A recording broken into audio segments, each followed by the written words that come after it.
O mundo pode mudar a partir do coração. Número 28.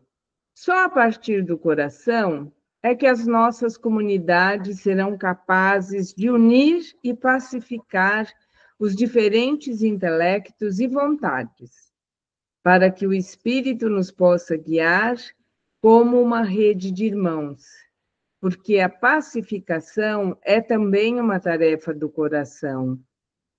O coração de Cristo é êxtase, é saída, é dom, é encontro. Nele, tornamo-nos capazes de nos relacionarmos uns com os outros de forma saudável e feliz, e de construir neste mundo o reino de amor e de justiça. O nosso coração, unido ao de Cristo, é capaz deste milagre social. Continuo ou você quer fazer algum comentário? Não, pode seguir. 29. Levar o coração a sério tem consequências sociais, como ensina o Concílio Vaticano II. Temos, com efeito, de reformar o nosso coração com os olhos postos no mundo inteiro e naquelas tarefas que podemos realizar juntos para o progresso da humanidade. Esse 20 é uma nota? É uma nota, e ele vai, no documento, ele vai aparecer lá embaixo. Você vai ver que depois tem, todos os documentos são assim, tem esses números, Tá. E lá embaixo tem a referência, por exemplo. Você vai querer ir lá ver essa referência agora ou não? Não, vamos seguir em frente. Tá. Então, nessa primeira leitura, não. Depois eu vou fazer uma leitura que vai ser de número por número. Aí Tá. eu passo essa. Mas isso é um segundo momento. Tá bom. Começo de novo ou Não, daí? do porquê. Porque os desequilíbrios de que sofre o mundo atual estão ligados com aquele desequilíbrio fundamental que se radica no coração do homem. 21. Perante os dramas do mundo, o concílio convida-nos a regressar ao coração, explicando que o ser humano, abre aspas, pela sua interioridade, transcende o universo das coisas. Tal é o conhecimento profundo que ele alcança quando reentra no seu interior, onde Deus, que perscruta os corações, o espera, e onde ele, sob o olhar do Senhor, decide da própria sorte. Isto não significa confiar demasiado em nós próprios. Sejamos cautelosos. Tenhamos consciência de que o nosso coração não é autossuficiente. É frágil e ferido. Tem dignidade ontológica, mas, ao mesmo tempo, deve procurar uma vida mais digna. Nota 23. O Concílio Vaticano II também diz que, abre aspas, o fermento evangélico despertou e desperta no coração humano uma irreprimível exigência de dignidade. Fecha aspas, nota 24. Ainda que não baste apenas conhecer o Evangelho ou fazer mecanicamente o que ele nos manda, para viver de acordo com esta dignidade. Precisamos da ajuda do amor divino. Recorramos, pois, ao coração de Cristo, o centro do seu ser, que é uma fornalha ardente de amor divino e humano, a mais alta plenitude que a humanidade pode atingir. É aí, nesse coração, que finalmente nos reconhecemos e aprendemos a amar. Isso. Acho que vale a pena só comentar. Uma vez que eu estava vendo um vídeo do padre Lancelotti, ele contando que estava com uma criancinha no colo, quando ele estava na casa das crianças Casa Vida, e tinha um menininho que estava muito doente, mas ela gostava muito do padre. Então ele ficava andando com o menino no colo, né? E aí ele viu uma imagem do coração de Jesus, né? E achou aquilo muito curioso, a criança, né? E ele perguntou por que esse homem tem o coração assim para fora. Aí ele falou, porque ele ama muito, né? O padre. Aham. Olhou para a criança, né? E imediatamente a criança meteu a mão na camiseta dele, puxou para baixo e olhou para dentro da camiseta do padre. Poxa, padre, você não ama muito? O coração dele não estava para fora. Né? Então é interessante essa visão, né? É. Finalmente, né? É no coração que finalmente nos reconhecemos e aprendemos a amar. Né? Essa encíclica está sendo, ela é uma encíclica muito coração, no sentido muito amável, né? Muito interessante. Menos razão e mais coração. Ele vai ter um momento de razão mais para frente, mas esse primeiro momento ele não está. Mas vale a pena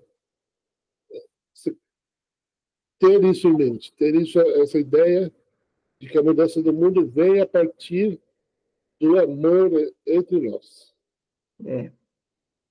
que se manifesta em coisas concretas. Vamos lá para o 31 e terminar o capítulo 2. Por último, esse coração sagrado é o princípio unificador da realidade, porque, abre aspas, Cristo é o coração do mundo. A sua Páscoa de morte e ressurreição é o cerne da história que, graças a ele, é história de salvação. Fecha aspas, nota 25. Todas as criaturas avançam, abre aspas, juntamente conosco e através de nós, para a meta comum que é Deus, numa plenitude transcendente, onde Cristo ressuscitado tudo abraça e ilumina. Nota 26. Diante do coração de Cristo, peço mais uma vez ao Senhor que tenha compaixão desta terra ferida, que ele quis habitar como um de nós, que derrame os tesouros da sua luz e do seu amor, para que o nosso mundo, que sobrevive entre guerras, desequilíbrios socioeconômicos, consumismo e o uso anti-humano da tecnologia, recupere o que é mais importante e necessário, o coração. Bonito. É um desejo profundo, né? É uma prece mesmo. Essa. Esse último... É uma prece. Você sabe que eu estive em Itaici outro dia num retiro, e o padre falava que a Unicinos, na pesquisa que ela fez, tem 95 guerras em andamento, não é só essas que estão aí, não. Tem na África 1000 povos lá guerreando. Você imagina um mundo que tem 95 guerras em andamento? Só mesmo recorrendo, né? Então, essa prece eu gostaria de repetir em forma de prece mais uma vez. Diante do coração de Cristo, peço mais uma vez ao Senhor que tenha compaixão desta terra ferida, que ele quis habitar como um de nós, que derrame os tesouros da sua luz e do seu amor, para que o nosso mundo, que sobrevive entre guerras, desequilíbrios socioeconômicos, consumismo e o uso anti-humano da tecnologia, recupere o que é mais importante e necessário, o coração. Nossa, para mim, só essa oração já podia resumir a encíclica inteira, né? Ele diz da situação do mundo e do que pode ser um caminho, né? Mas é o que é. É o que tem que acontecer. Capítulo 2. Gestos e palavras de amor. O coração de Cristo, que simboliza o centro pessoal de onde brota o seu amor por nós, é o núcleo vivo do primeiro anúncio. Ali se encontra a origem da nossa fé, a fonte que mantém vivas as convicções cristãs. Gestos que refletem o coração. 33. O modo como nos ama é algo que Cristo não quis explicar-nos exaustivamente. Mostra-o nos seus gestos. Observando-o, podemos descobrir como trata cada um de nós. Mesmo que nos custe perceber isso, procuremos, pois, onde a nossa fé pode reconhecê-lo, no Evangelho. 34. O Evangelho diz que Jesus, abre aspas, veio para os seus, João 1:11. Os seus somos nós, pois não nos trata como algo estranho, considera-nos como propriedade sua, que guarda com cuidado, com afeto. Trata-nos como seus. Isto não significa que sejamos seus escravos. Ele próprio o nega, abre aspas, não vos chamo servos, João 15:15.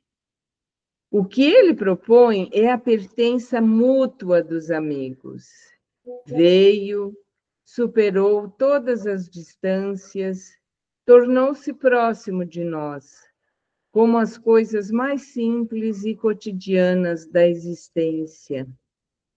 Efetivamente, ele tem outro nome, que é Emanuel, e significa Deus conosco. Deus próximo à nossa vida, vivendo entre nós. O Filho de Deus encarnou e, abre aspas, esvaziou-se a si mesmo, tomando a condição de servo. Filipenses 2:7. Parágrafo 35. Isto se torna evidente quando vemos o modo como age. Está sempre à procura, sempre próximo, sempre aberto ao encontro. Contemplamos isto quando se detém a conversar com a samaritana, junto do poço onde ela ia buscar água. João 4, de 5-7.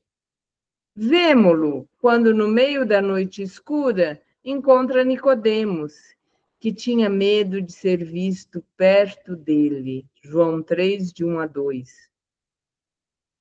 Admiramo-lo quando, sem se envergonhar, deixa que uma prostituta lhe lave os pés. Lucas 7, 36-50. Quando diz, olhos nos olhos, a mulher adúltera, não te condeno. João 8:11. Ou quando, perante a indiferença dos discípulos, diz afetuosamente ao cego do caminho, que queres que te faça? Foi domingo agora, né? Marcos 10:51. Cristo mostra que Deus é proximidade, compaixão e ternura. Podia dar uma pausa agora, porque é muito legal, né? Quando ele pega essas imagens todas e vai passando, porque essa imagem, a imagem que as pessoas têm na imensa maioria, é que Deus é um Deus que nos culpa, que nos olha de uma maneira jurídica. E que também a gente criou uma expectativa de que Deus se interessa por aquilo que a gente faz. Não que ele não se interesse, mas a gente precisa começar a ver um Deus que faz o amor não porque esse ou aquele merece, mas porque é necessário. Porque é isso que o homem precisa. Né? E eu não sei, você tem a experiência dos exercícios traz essa possibilidade para a gente. Pelo menos eu não sei o que você pensa disso, mas eu acho essa possibilidade já me é muito comum a partir da experiência dos exercícios espirituais.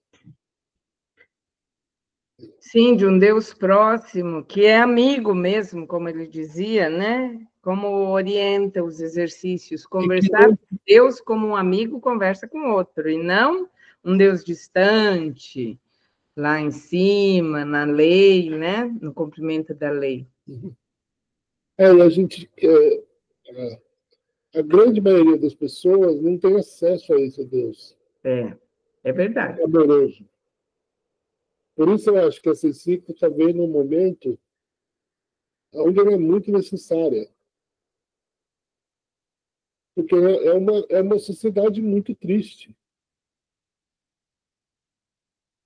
São pessoas muito, não é amarguradas, mas pessoas muito tristes, muito solitárias, muito arrebentadas. Sobretudo dentro do Brasil, assim, né? Com todo esse contexto social que a gente está vivendo, né? A gente teve na história recente, também agora, quer dizer, não, parece que não adianta mudar o governante, né? Parece que tudo não vale a pena.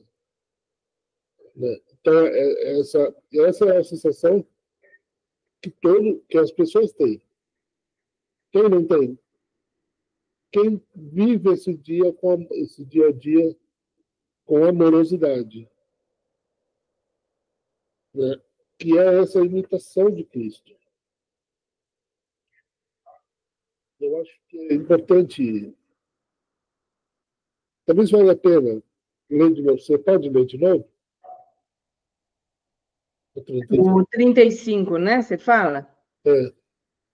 Isto se torna evidente quando vemos o modo como age. Está sempre à procura, sempre próximo, sempre aberto ao encontro. Contemplamos isto quando se detém a conversar com a samaritana junto do poço, onde ela ia buscar água. Vemo-lo quando, no meio da noite escura, encontra Nicodemos, que tinha medo de ser visto perto dele. Admiramo-lo quando, sem se envergonhar, deixa que uma prostituta lhe lave os pés. Quando diz olhos nos olhos à mulher adulta, não te condeno. Ou quando, perante a indiferença dos discípulos, diz afetuosamente ao cego do caminho: que queres que te faça? Cristo mostra que Deus é proximidade, compaixão e ternura. Beleza. Vamos em frente. 36. Se curava alguém, preferia aproximar-se. Abre aspas. Jesus estendeu a mão e tocou-o. Mateus 8:3. Abre aspas. Tocou-lhe na mão. Mateus 8:15. Tocou-lhes nos olhos. Mateus 9:29. E como faz uma mãe, curou os doentes até com a própria saliva. Bonito isso. Marcos 7:36, para que não o sentissem alheio às suas vidas. Porque, abre aspas, o Senhor conhece a bela ciência das carícias. A ternura de Deus não nos ama com palavras. Aproxima-se de nós e, estando perto, dá-nos o seu amor com toda a ternura possível. Fecha aspas, nota 27. 37. Visto que nos custa confiar, porque fomos feridos por tantas falsidades, agressões e desilusões, ele sussurra-nos ao ouvido, abre aspas, filho, tem confiança, Mateus 9:2. Filha, tem confiança, 9:22. Trata-se de vencer o medo e de tomar consciência de que, com ele, não temos nada a perder. A Pedro, que estava desconfiado, abre aspas, Jesus estendeu-lhe a mão, segurou-o e disse-lhe, por que duvidaste? Fecha aspas. Mateus 14:31. Não tenhas medo, deixa-o aproximar-se e sentar-se ao teu lado. Podemos duvidar de muitas pessoas, mas não dele. E não te paralises por causa dos teus pecados. Recorda-te que muitos pecadores sentaram-se com ele. Mateus 9:10. E Jesus não se escandalizou com nenhum deles. Os elitistas da religião queixavam-se e chamavam-lhe, abre aspas, glutão e bebedor de vinho, amigo de cobradores de impostos e pecadores. Mateus 11:19. Quando os fariseus criticavam esta sua proximidade com as pessoas consideradas humildes ou pecadoras, Jesus dizia-lhes: prefiro a misericórdia ao sacrifício. Mateus 9:13. 38. Esse mesmo Jesus espera hoje que lhe des a possibilidade de iluminar a tua existência, de erguer-te, de encher-te com a sua força, porque antes de morrer disse aos seus discípulos, não vos deixarei órfãos, eu voltarei a vós, ainda um pouco e o mundo já não me verá, vós é que me vereis. João 14, 18-19.